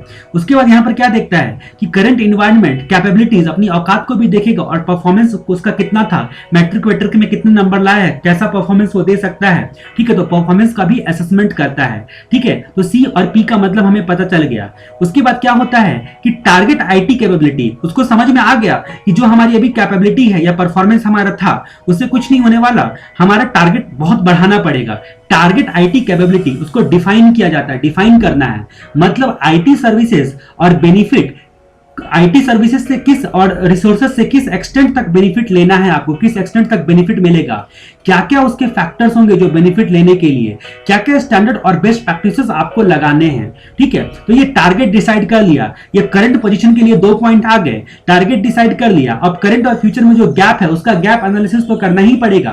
तो गैप एनालिसिस मतलब आपको आईटी के इस्तेमाल से, देखो यहां पर क्वेश्चन को ना भूलियो कहानी के चक्कर में, IT strategy with enterprise strategy को आपको क्या करना है, अलाइन करना है। तो अलाइन करने के लिए क्या करना पड़ेगा, जो टारगेट आपका है आईटी से, जो फायदा आप लेना चाहते हो, वो फायदा में और अभी में क्या गैप है उसका एनालिसिस करोगे, मतलब ऑप्टिमाइज करोगे इन्वेस्टमेंट को। आपको ऑप्टिमल यूज करना है आईटी रिसोर्सेज का, जो आप खर्चा करने के लिए जा रहे हो या खर्चा कर चुके हो, ठीक है। उसके लिए गैप एनालिसिस करना जरूरी है। उसके बाद define the strategic plan and road map. Road map और स्ट्रेटेजिक प्लान को डिफाइन करना है, मतलब कैसे आपको आईटी सपोर्ट करेगा स्ट्रेटेजिक गोल को अचीव करने में, ठीक है। वो कैसे कैसे फायदा मिल सकता है, strategic plan and road map, ठीक है। ये सारे एक्सप्लेनेशन आपके स्टडी मटेरियल में ही लिखे हुए हैं, आप जस्ट रीड करो एक बार, ठीक है। मैं अपने मन से बहुत ही कम, शायद ही कभी कुछ बोलने की कोशिश करता हूं, अदरवाइज मैं सारी बातें आपको स्टडी मटेरियल की ही बताता हूं। उसके बाद communicate the IT strategy and direction, मतलब एप्रोप्रिएट स्टेक होल्डर लोगों को, यानी कि मम्मी पापा को, ठीक है, उसने क्या किया था, कम्युनिकेट किया था। तो communicate IT strategy and direction, appropriate stakeholder को मतलब क्या करना है, कम्युनिकेट करना है। और यहां पर क्या बोलना है, साथ में थ्रू आउट ऑर्गेनाइजेशन के यूजर को, मतलब जो ऑर्गेनाइजेशन में यूजर हैं एक्चुअली में जो आईटी का इस्तेमाल करेंगे, ठीक है, उसके रिस्पेक्ट से भी आपको सोचना है, उसको भी कम्युनिकेट करना है। उसके बाद रिव्यू अलाइनमेंट ऑफ स्ट्रैटेजी, ठीक है। तो आपको मेजर करना है कि किस एक्सटेंट तक आईटी स्ट्रैटेजी और इंटरप्राइज स्ट्रैटेजी अलाइन है, मतलब ऐसा मैकेनिज्म बनाना है कि बराबर जो है रिव्यू होते रहे, कहीं कोई डिविएशन ना आ जाए। तो ये की मैनेजमेंट प्रैक्टिसेस रिक्वायर्ड, क्या जरूरत है आपको, क्या क्या चाहिए आपको की मैनेजमेंट प्रैक्टिसेस, यानी कि एक तरह से बोल सकते हो ये प्री कंडीशंस हैं। सबसे पहले आपको करंट डायरेक्शन को समझना है, करंट कैपेबिलिटी और परफॉर्मेंस वगैरह को समझना है, टारगेट जो है वो आपको कौन सा अचीव करना है वो डिटरमाइन करना है, उसमें क्या गैप होगा उसका एनालिसिस करना है, अकॉर्डिंगली रोड मैप डिसाइड करना है कि कैसे आप अपने जो टारगेट डिसाइड किए वहां तक पहुंचोगे। फिर क्या करना है, कम्युनिकेट करना है अप्रोप्रिएट स्टेक होल्डर लोगों से और जो आईटी के एक्चुअल यूजर होंगे उनसे, और रिव्यू का मैकेनिज्म बनाना है। तो ये सारे मैनेजमेंट प्रैक्टिसेस आपको करने हैं। उसके बाद हम लोग बात करते हैं explain the key functions of IT steering committee in brief. ठीक है, आपको क्या करना है, आईटी स्टीयरिंग कमिटी, जैसा कि मैंने आपको क्या बोला था कि जो गबर है, ठीक है, गवर्नेंस जो होता है वो ग्रीक के गबर वर्ड से बना हुआ है। और गबर का मतलब क्या होता है, टू स्टीयर। गबर का मतलब हमने क्या देखा था, टू स्टीयर देखा था। अब इसी से मैंने आपको बोला था कि टू स्टीयर, स्टीयर का मतलब जब हमारे लेवल के ऊपर के लोग जिसने हमें अपने काम को डिलीगेट किया है वो हमने ठीक से काम किया है या नहीं किया। दर्जी को भी आप शर्ट सीने देते हो तो एक बार पहन के देखते हो, ठीक है, तो उसको क्या बोलते हैं, टू स्टीयर। ठीक है, ठीक है, तो आपने यहां पर उसी स्टीयर से स्टीयरिंग कमिटी बनी है। मतलब एक्चुअल क्या होता है कि जितने भी डिपार्टमेंट के लोग होते हैं, हर डिवीजन का जो हेड होता है वो लोग मिलकर एक कमिटी बना लेता है, ठीक है, जिसका कोई फोकस एरिया रहता है, कुछ ना कुछ टॉपिक रहता है। जैसे टॉपिक है आईटी, तो आईटी डिवीजन का हेड, अकाउंट्स डिवीजन का हेड, प्रोडक्शन डिपार्टमेंट का हेड, सब हेड मिलकर एक कमिटी बना लेंगे और आईटी की क्या जरूरत है, क्या लगाना है, क्या नहीं लगाना है, उन सब के बारे में बैठ के चर्चा करेंगे, बैठ के ऑर्डर झाड़ते रहेंगे। ठीक है, ठीक है, और पार्टी छाटी करते रहेंगे उसी बहाने। तो वो आईटी स्टीयरिंग कमिटी जो होता है उसके की फंक्शंस को बताना है। मेन रूप से ये प्लानिंग करते हैं, मेन रूप से ये क्या करते हैं, ये मेन रूप से प्लानिंग करते हैं। तो चलिए हम लोग यहाँ पर देखते हैं कुछ सारे के सारे पॉइंट्स यहाँ पर आपको याद रखना जरूरी नहीं है, अगर आएगा तो आप उसमें कुछ एक्सटेंड तक, मतलब आप यहाँ पर अगर 6 पॉइंट भी लिख पाए तो आपको मार्क्स मिलते हैं। ऐसा नहीं है 100% जो है आपको हूबहू सारे पॉइंट, जहां पर ज्यादा पॉइंट है वहां पर टोटल पॉइंट आपको लिखने की जरूरत नहीं होती, डिपेंड अपॉन कितने मार्क्स का आ रहा है।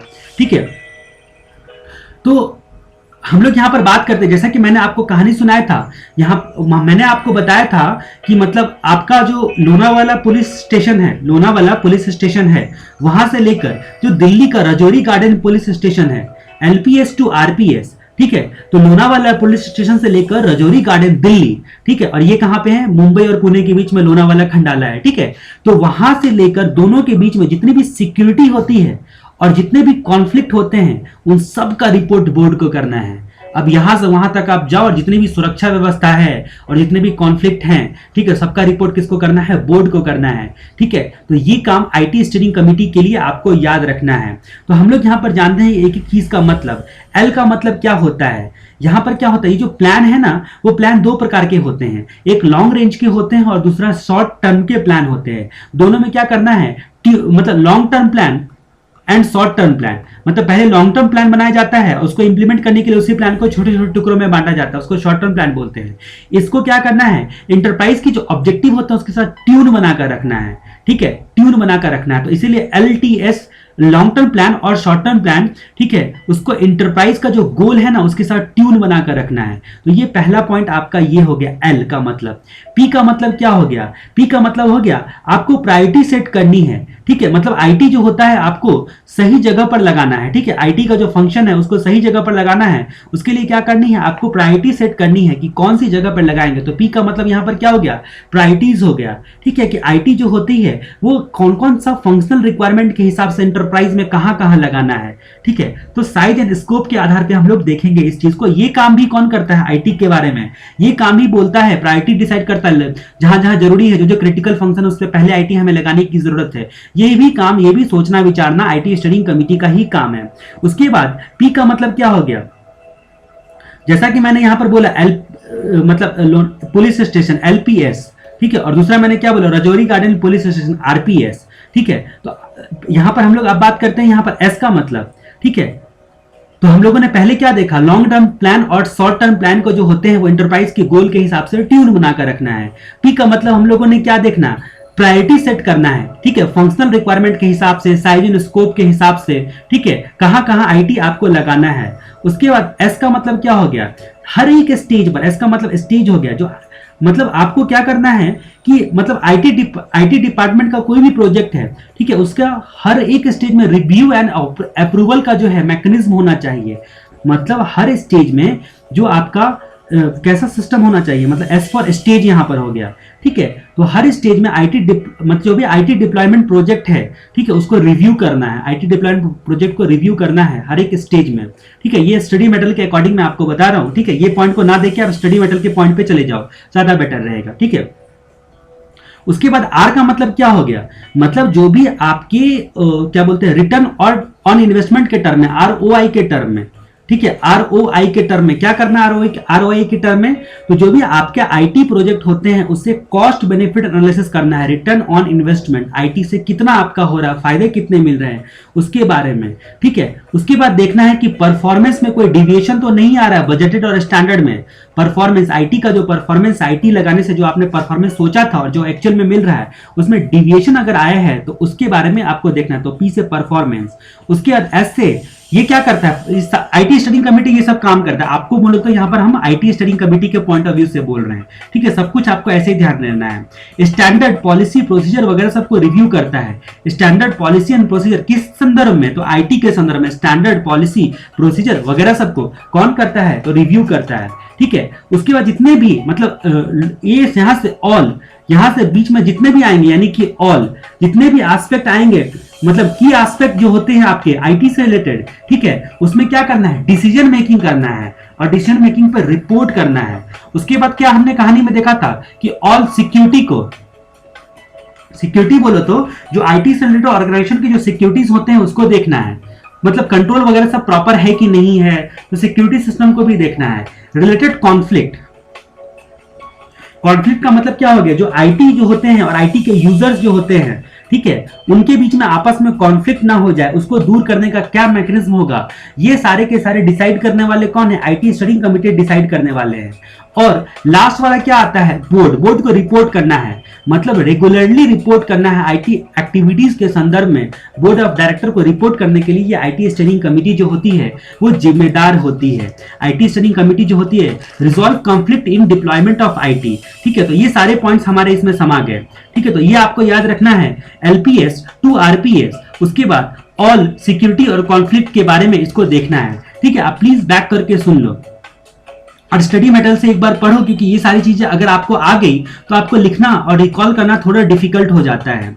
अब हम लोग बात करते हैं आईटी स्ट्रेटेजिक प्लानिंग के बारे में। मैंने आपको थोड़ी देर में पहले बोला था कि आईटी स्ट्रेटेजिक प्लानिंग के बारे में मैं एक कहानी बताऊंगा आपको। वो कहानी जो है जिसमें मैंने नमो की चर्चा करी थी, समो की, एसएमओ की चर्चा करी थी, ठीक है। मैंने बोला था कि 3 लेवल पर मैनेजरल एक्टिविटी की जाती है, मतलब 3 लेवल पर जो मैनेजरल एक्टिविटीज की जाती है किसी भी इंटरप्राइज में, उसमें मैंने बताया था आपको स्ट्रेटेजिक प्लानिंग, मैनेजमेंट कंट्रोल और ऑपरेशनल कंट्रोल, ठीक है। स्ट्रेटेजिक प्लानिंग, मैनेजमेंट कंट्रोल और ऑपरेशनल कंट्रोल के बारे में मैंने आपको बताया था, ठीक है। अब मैं आपको कुछ चीजें बताने जा रहा हूं, वो आप ध्यान देना। जैसे ही आईटी स्ट्रेटेजिक प्लानिंग आता है, समो के अलावा आपको, एसएमओ के अलावा, नमो का बेटा समो, ठीक है, एसएमओ के अलावा आपको एक चीज और याद आनी चाहिए, इसरा, ठीक है, ठीक है। आपको ये इसरा वर्ड याद आना चाहिए, ठीक है। अभी मान लो कि जैसे फॉरेन के लोगों का अलग अलग तरीके का नाम होता है, ठीक है। अगर मैं, आपने मेरी आईटी की लेक्चर सुनी होगी आईपीसी की, तो उसमें मैंने आपको बताया था कि जो ग्राहम बेल ने फोन का आविष्कार करा था, तो वो फोन उठाते के साथ हम लोग हेलो क्यों बोलते हैं, हम लोग हेलो इसलिए बोलते हैं क्योंकि ग्राहम बेल की गर्लफ्रेंड का नाम था हेलो।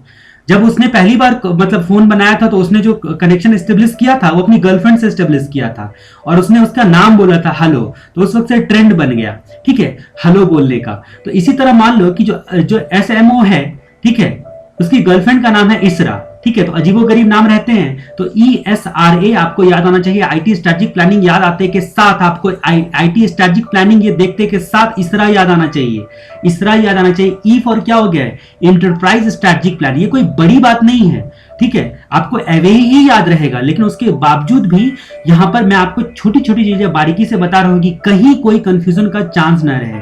ई का मतलब इंटरप्राइज स्ट्रेटेजिक प्लान, ई का मतलब क्या हो गया, इंटरप्राइज स्ट्रेटेजिक प्लान। एस का मतलब क्या हो गया, अभी ये तीनों में आईएस लगा हुआ है, इंफॉर्मेशन सिस्टम लगा हुआ है, इंफॉर्मेशन सिस्टम स्ट्रेटेजिक प्लान।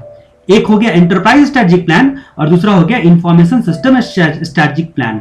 इसका की इनेबलर एग्जाम में पूछा जा सकता है, अगर बहुत कठिन क्वेश्चन बनाना होगा तो इसका की इनेबलर एग्जाम में पूछा जा सकता है, ठीक है। अब उसके बाद आर का मतलब क्या हो गया, इंफॉर्मेशन सिस्टम रिक्वायरमेंट प्लान।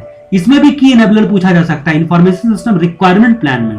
उसके बाद ए का मतलब क्या हो गया, IAS application and facility plan, application, A for application, IAS application and facilities plan, IAS applications and facilities plan, ये आपसे पूछा जा सकता है। ठीक है, तो ये प्लान में क्या क्या इंक्लूड होता है, ये एग्जाम में यहां पर आ सकता है एप्लीकेशन एंड फैसिलिटी प्लान में। और जब भी आईटी स्ट्रेटेजिक प्लानिंग की बात आएगी तभी मैंने आपको एक वर्ड याद रखने बोला है, रिसोर्सेस। ठीक है, रिसोर्सेस को आप भूलना मत प्लीज। तो यहां पर हमारी कहानी आती है आईटी स्ट्रेटेजिक प्लानिंग के बारे में, इसरा के बारे में हमारी चर्चा होगी और कहां कहां क्या क्या क्वेश्चन बन सकता है उसके बारे में भी हमारी चर्चा होगी। लेकिन उससे पहले हम लोग आईटी स्ट्रेटेजिक प्लानिंग के बारे में जान लेते हैं। आईटी स्ट्रेटेजिक प्लानिंग, ठीक है, मतलब ऑर्गेनाइजेशन का पूरा कैरेक्टर और पूरा पर्पस जो है यहां पर डिफाइन किया जाता है। आईटी के रिस्पेक्ट में ऑर्गेनाइजेशन का पूरा कैरेक्टर आईटी के पॉइंट ऑफ व्यू से, ठीक है, और पूरा पर्पस जो है डिटरमाइन किया जाता है और डिसाइड किया जाता है। बिजनेस ऑब्जेक्टिव को पाने के लिए आईटी में आईटी वाले कौन कौन सा रिसोर्सेस लगेगा और कहां कहां रिसोर्सेस लगेगा। तो आईटी स्ट्रेटजी प्लानिंग के साथ आपको रिसोर्सेस की याद आनी चाहिए और आईटी रिसोर्सेस में इंक्लूडिंग आईटी सर्विसेज भी हो जाएगा। ठीक है, ये जो आईटी स्ट्रेटजी प्लानिंग करता है वो टॉप मैनेजमेंट ये प्लान करता है। लॉन्ग टर्म ऑब्जेक्टिव को ध्यान में रखकर टॉप मैनेजमेंट ये प्लान करता है। ठीक है, तो आईटी स्ट्रेटेजिक प्लानिंग में थोड़ी सी चर्चा बस इतनी ही रही। हमारा मेन फोकस एरिया है इसके बारे में चर्चा करना। ठीक है, तो अगला क्वेश्चन हम लोग यहाँ पर देखते हैं। आपने बस मीनिंग देखना है। यहाँ पर हम लोगों ने देखा process of determining overall character and purpose of organisation, long term objective दूसरा पॉइंट, और कौन करता है, सीनियर मैनेजमेंट करता है। इसके फीचर्स क्या क्या होते हैं, dynamic process, project oriented, continuous process. ये सारी चीजें पूछने वाली नहीं है, बस आपको इतना ध्यान रखना है कि आईटी स्ट्रेटेजिक प्लानिंग होता क्या है। ठीक है, क्योंकि स्टडी मेटेरियल में आपके लिखा हुआ है। यहां पर हम लोग बात करते हैं इसरा के बारे में, इसरा के बारे में अपनी चर्चा। ठीक है, यहां पर हम लोग बात करते हैं वेरियस लेवल या कंपोनेंट या टाइप या classification of IT strategic planning. जो भी आईटी स्ट्रेटेजिक प्लानिंग में जो प्लान होते हैं उसके कई लेवल या फिर कंपोनेंट के नाम से या टाइप के नाम से या क्लासिफिकेशन बोलकर कैसे भी पूछ सकता है, तो आपको इशरा याद आना चाहिए। ठीक है, पहला हो गया इंटरप्राइज स्ट्रेटेजिक प्लान, बाकी सब में इंफॉर्मेशन सिस्टम वर्ड लगा हुआ है। पहला आ गया इंटरप्राइज स्ट्रेटेजिक प्लान और बाकी सब में क्या लगा हुआ है, इंफॉर्मेशन सिस्टम वर्ड लगा हुआ है। तो information system strategic plan, information system requirement plan, information system application and facility plan, इस तीनों में क्वेश्चन पूछ सकता है। इसमें की एनेबलर, इसमें प्लान क्या क्या, इस प्लान में क्या क्या इंक्लूड होता है। और जैसे ही आईटी स्ट्रेटेजिक प्लानिंग वर्ड आए वैसे ही आपको किस चीज की याद आनी चाहिए, रिसोर्सेस वर्ड की याद आनी चाहिए, रिसोर्सेस वर्ड की याद आनी चाहिए। ठीक है, तो यहां पर हम लोग देखते हैं कि कैसे कैसे क्लासिफाई किया जा सकता है, कैसे कैसे कैटेगरी में बांटा जा सकता है आईटी स्ट्रेटेजिक प्लानिंग के जो प्लान बनते हैं उसके बारे में। सबसे पहले आता है आपका इंटरप्राइज स्ट्रेटेजिक प्लान। सबसे पहले आता है आपका क्या, इंटरप्राइज स्ट्रेटेजिक प्लान। तो किसी भी इंटरप्राइज में क्या होता है, स्ट्रेटेजिक ऑब्जेक्टिव का आपको स्पेसिफिकेशन तैयार किया जाता है। स्ट्रेटेजिक ऑब्जेक्टिव का स्पेसिफिकेशन तैयार किया जा सकता है जिस वातावरण में, ठीक है, जिस इन्वायरमेंट में ऑर्गेनाइजेशन काम करता है, ठीक है, उसके हिसाब से उसको असेसमेंट करते हुए और कंस्ट्रेंट्स ढूंढा जाता है। यानी कि जो लिमिटिंग फैक्टर जिसको आप बोलते हो, ठीक है, या लिमिटिंग रिसोर्सेज जिसको आप बोलते हो, स्कार्सिटी बोलते हो, वो ढूंढा जाता है ताकि जो हमारे पास लिमिटेड रिसोर्सेज अवेलेबल है उसको हम लोग प्रॉपर मैनर में यूज कर सके, प्रायोरिटाइज कर सके, कहां कहां जरूरी है और क्रिटिकल चीजों पर ज्यादा इस्तेमाल करने का हम ट्राई करते हैं। तो इसको इंटरप्राइज स्ट्रेटेजिक प्लान बोला जा सकता है। मतलब इंटरप्राइज लेवल पर आप स्ट्रेटेजिक प्लान बनाते हो आईटी सर्विसेज को यूज करने के रिस्पेक्ट में, जिस वातावरण में काम कर रहे हो और क्या क्या कॉन्स्टेंट्स होता है, उन सब चीजों को मद्देनजर रखते हुए, उन सब चीजों को ध्यान में रखते हुए इंफॉर्मेशन सिस्टम स्ट्रेटेजिक प्लान, इसके की इनेबलर क्या क्या होते हैं। यहां पर आपको चीजों को केवल समझना पड़ेगा क्योंकि पॉइंट याद करवाना थोड़ा डिफिकल्ट है यहां पर, इसीलिए आपको याद रखना पड़ेगा इंफॉर्मेशन सिस्टम स्ट्रेटेजिक प्लान। ये जो information system strategic plan word आते के साथ आपको क्या याद आना चाहिए, IT strategic planning. IT strategic planning का याद आते के साथ आपको इसरा की याद आनी चाहिए। इसरा ये से आपको कनेक्ट करना है कि कहां से क्वेश्चन पूछा एग्जाम में देख के। एग्जाम में जब information system strategic plan, information system requirement plan, information system application facility plan ऐसा कुछ दिखा तो आपको ये इसरा याद आनी चाहिए। इसलिए मैंने आपको नमो की गर्लफ्रेंड इसरा की कहानी सुनाई। ठीक है, अब हम लोग बात करते हैं इंफॉर्मेशन सिस्टम स्ट्रेटेजिक प्लान के बारे में। इसके की एनेबलर क्या होते हैं। इंटरप्राइज जो होता है उसके मतलब आपका मेन जो सारी चीजें का मकसद क्या है कि आपकी जो बिजनेस स्ट्रेटजी है, बिजनेस के जो आईटी है वो आपके बिजनेस के ऑब्जेक्टिव की दिशा में रहे। ठीक है। तो यहाँ पर क्या होता है, इसमें आपका की इनेबलर क्या क्या होता है, इंटरप्राइज बिजनेस स्ट्रेटजी जो होता है और जो आईटी रिसोर्सेस होता है वो क्या हो, बिजनेस ऑब्जेक्टिव के हिसाब से बना रहे। तो यहाँ पर क्या होता है, पहला की इनेबलर क्या होता है कि इंटरप्राइज बिजनेस स्ट्रेटजी जो होता है उसको आपको कैसे बनाना है, तो बिजनेस ऑब्जेक्टिव के अकॉर्डिंग बनाना है आईटी का इस्तेमाल करके। ठीक है। दूसरा, आपको डिफाइन करना है।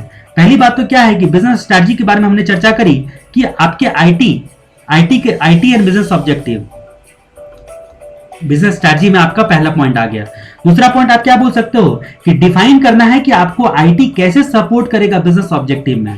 ठीक है, आईटी सपोर्ट ये कैसे सपोर्ट करेगा ये आपको डिफाइन करना है। तो स्ट्रेटेजिक प्लान का दूसरा की इनेबलर। ठीक है। उसके बाद क्या करना है, तीसरा पॉइंट बोल सकते हो टेक्निकल जो सॉल्यूशन होगा एग्जैक्टली क्या है। ठीक है, और हमारा करंट इंफ्रास्ट्रक्चर उस सॉल्यूशन को सपोर्ट करेगा कि नहीं।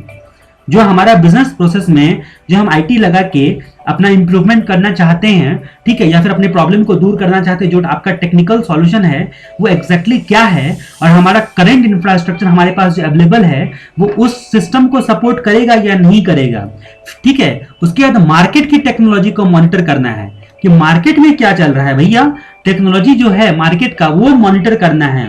उसके बाद क्या करना है, जो भी आपका फिजिबिलिटी स्टडी करनी है और रियलिटी चेक करना है। मार्केट के स्टडी करने के बाद फिजिबिलिटी स्टडी करनी है, आपके लिए फिजिबल है कि नहीं, और रियलिटी चेक करनी है। ठीक है। उसके बाद क्या करना है कि एग्जिस्टिंग सिस्टम का असेसमेंट करना है। एग्जिस्टिंग सिस्टम का क्या करना है, असेसमेंट करना है। एग्जिस्टिंग सिस्टम का असेसमेंट करना है। ठीक है। उसके बाद क्या करना है कि जो मार्केट में मतलब से आपको पता करना है कि जो भी रिस्क, क्वालिटी, इन सब के हिसाब से कौन सा जो है आईटी प्रोडक्ट या आईटी रिसोर्सेस आपके लिए सही रहेगा। ठीक है। तो उस सिचुएशन में आपको क्या देखना है, रिस्क एंड क्वालिटी वगैरह सब पर को देखना है। ठीक है। आप स्टडी मटेरियल में ढूंढो ये सारे पॉइंट कहां पर दिए गए हैं। ठीक है। आप आईटी स्ट्रेटेजिक प्लानिंग करके एक टॉपिक देखोगे वहां पर, ठीक है, वहां से आप स्टडी करो तो ज्यादा बेटर रहेगा। ठीक है। तो सीनियर मैनेजमेंट का यहां पर क्या क्या सपोर्ट लगेगा, लास्ट वाला पॉइंट आता है कि सीनियर मैनेजमेंट का क्या क्या सपोर्ट लगेगा। तो ये थोड़ा डिफिकल्ट लग रहा होगा आपको, लेकिन डरने की जरूरत नहीं है, आपको बस सोचना है और बस एग्जाम में ये लिखना है कि इनेबलर अगर पूछ दिया इंफॉर्मेशन सिस्टम स्ट्रेटेजिक प्लान में, जो आईटी स्ट्रेटेजिक प्लानिंग के रिस्पेक्ट में जो इसरा होता है ये वाला पूछ दिया, तो उसमें आप क्या बोल सकते हो कि इंटरप्राइज जो होता है वो इंटरप्राइज की स्ट्रेटजी जो होती है उसमें जब आप आईटी का इस्तेमाल करोगे तो वो बिजनेस ऑब्जेक्टिव को ध्यान में रखना है। दूसरा कि डिफाइन करना है, ये प्लान करते हुए डिफाइन करना है कि आईटी से आपको क्या क्या फायदे मिलने वाले हैं, क्या टेक्निकल सॉल्यूशन जो है आपके लिए फिजिबल है, मार्केट का ट्रेंड क्या है, क्या रियलिटी है, उसको आपको चेक करना है। एग्जिस्टिंग सिस्टम जो है आपका उसका असेसमेंट करना है कि उसमें क्या क्या खामियां हैं। मार्केट में जो रिस्क, क्वालिटी और वैरायटी के जो है आपके ऑप्शंस अवेलेबल हैं उसके बारे में जानना है। और सीनियर मैनेजमेंट का सपोर्ट मिलेगा या नहीं मिलेगा ये भी जानना। अगर सीनियर मैनेजमेंट ही सपोर्ट नहीं करे तो पैसा वैसे कौन देगा। ठीक है। आपके प्रोजेक्ट को अप्रूवल कौन देगा। उसके बाद आईएएस रिक्वायरमेंट प्लान, और क्या क्या रिक्वायरमेंट है, ये आईएएस रिक्वायरमेंट प्लान जैसे ही आएगा ना, आईएएस रिक्वायरमेंट प्लान, तो इसमें आपको रिसोर्सेस के अलावा एक वर्ड और याद आना चाहिए, डेटा एंड डेटाबेस। तो आपका डेटा रिसोर्सेस ही है मुख्य रूप से। एक डेटा भी क्या हो गया, एक इंफॉर्मेशन सिस्टम के लिए डेटा एक रिसोर्सेस होता है, डेटा एंड डेटाबेस। ठीक है। तो ये रिसोर्सेज याद आना चाहिए डेटा एंड डेटाबेस के बारे में।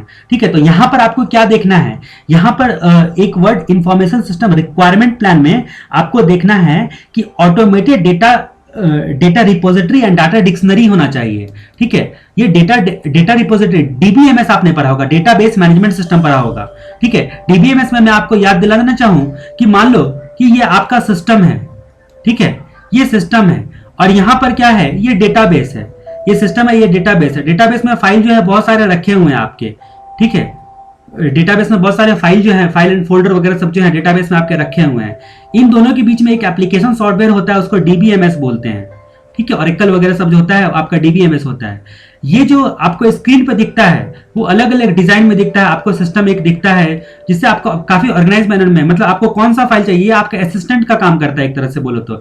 आपको कौन सा फाइल चाहिए उसको ऑर्गेनाइज मैनर में रखना, टेबल पे लाके आपको देना, जब जिसको जरूरत पड़े आपने बुला लिया, तो आपके पीए की तरह एक तरह से ये काम करता है। ठीक है। अब ये जो होता है यहाँ पर जो डिजाइन आपको दिखते रहता है उसको लॉजिकल डिजाइन बोलते हैं, और एक्चुअल में जैसा रखा रहता है फाइल डेटाबेस में उसको फिजिकल डिजाइन बोलते हैं।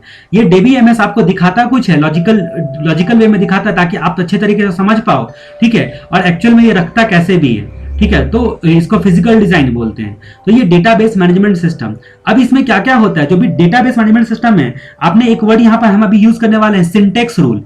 सिंटेक्स रूल, तो जो भी कोडिंग वोडिंग करते हैं, जो प्रोग्रामर लोग होते हैं, ठीक है, तो इसलिए एक नियमों का पालन करते हैं, एक तरह से ग्रामर का पालन करते हैं, ठीक है, स्टैंडर्ड का पालन करते हैं, उसको उस रूल को सिंटेक्स रूल बोला जाता है। तो यहां पर बोलता है आईएएस रिक्वायरमेंट प्लान में सबसे पहले तो बोलता है कि आपका automated data and repository dictionary होना चाहिए। ये सब डीबीएमएस में होता है, ठीक है। तो automated data and repository dictionary, automated database, ठीक है, उसके रिपोजिटरी और डिक्शनरी वगैरह सब होना चाहिए, यानी कि डीबीएमएस की फीचर्स होने चाहिए, सिंटेक्स रूल होना चाहिए। ये भी रिक्वायरमेंट है, दूसरा रिक्वायरमेंट। उसके बाद बोलता है कि डेटा सिक्योरिटी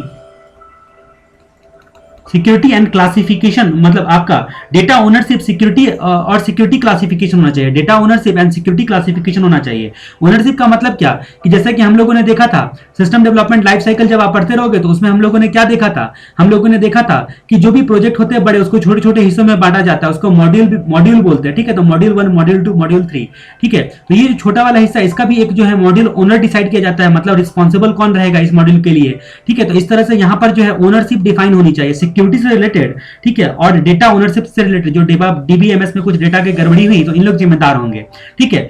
और उसके बाद और रिक्वायरमेंट क्या क्या होता है, तो और रिक्वायरमेंट होता है कि एक इंफॉर्मेशन मॉडल होना चाहिए, ठीक है। एक इंफॉर्मेशन का मॉडल होना चाहिए जो बिजनेस को रिप्रेजेंट करे, मतलब एक तरह का बिजनेस मॉडल होना चाहिए। तो पहला requirement automated data and repository system होना चाहिए और डिक्शनरी होनी चाहिए, ठीक है। दूसरा रिक्वायरमेंट डेटा सिंटेक्स रूल होना चाहिए, data ownership and security classification होना चाहिए, इंफॉर्मेशन सिस्टम का मॉडल होना चाहिए, और इंटरप्राइज का इंफॉर्मेशन आर्किटेक्चर का स्टैंडर्ड होना चाहिए। जो इंफॉर्मेशन आर्किटेक्चर है उसका स्टैंडर्ड होना चाहिए। ये सारी चीजें रिक्वायरमेंट है, ठीक है। इतना बारीकी से जो है क्वेश्चंस को समझना, मतलब एक तरह का सोचो कि स्टडी मटेरियल पे आप 100% कमांड करने की कोशिश कर रहे हो, ठीक है। तो ये सारी चीजें जो है आपको ध्यान रखनी पड़ेगी। उसके बाद आता है information system application and facilities. Information system application and facilities, यहां पर की एनेबलर है, और यहां पर बोला गया है कि प्लान में क्या क्या इंक्लूड होगा।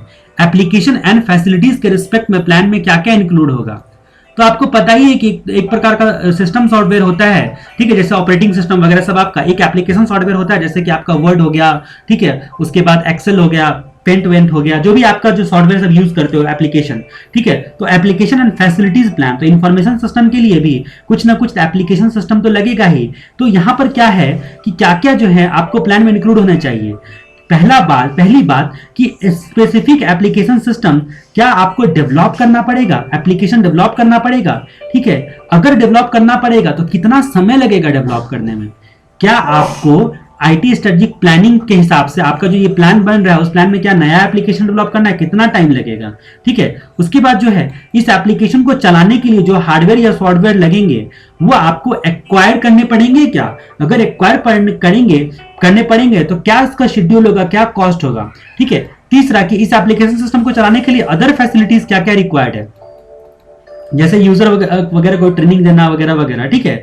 और उसके बाद ऑर्गेनाइजेशन में क्या क्या चेंज रिक्वायर्ड है, इन सबका प्लानिंग करना पड़ेगा। ऑर्गेनाइजेशन में क्या क्या चेंज रिक्वायर्ड है, ठीक है। तो ये प्लान में ये 4 बातें इंक्लूड होगी, ठीक है। तो स्पेसिफिक एप्लीकेशन सिस्टम, ठीक है, स्पेसिफिक एप्लीकेशन सिस्टम जिसको डेवलप करना है, ठीक है, और उसका associated time schedule, hardware software को एक्वायर या डेवलप करने का भी शेड्यूल आपको प्लान में इंक्लूड करना है। क्या क्या फैसिलिटीज रिक्वायर्ड होती है, क्या क्या ऑर्गेनाइजेशन में चेंज करने की आवश्यकता होती है।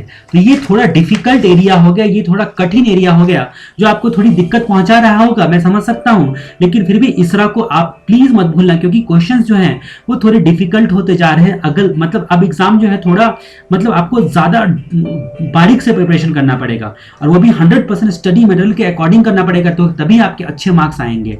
आगे हम लोग अगले वीडियो में कंटिन्यू करेंगे।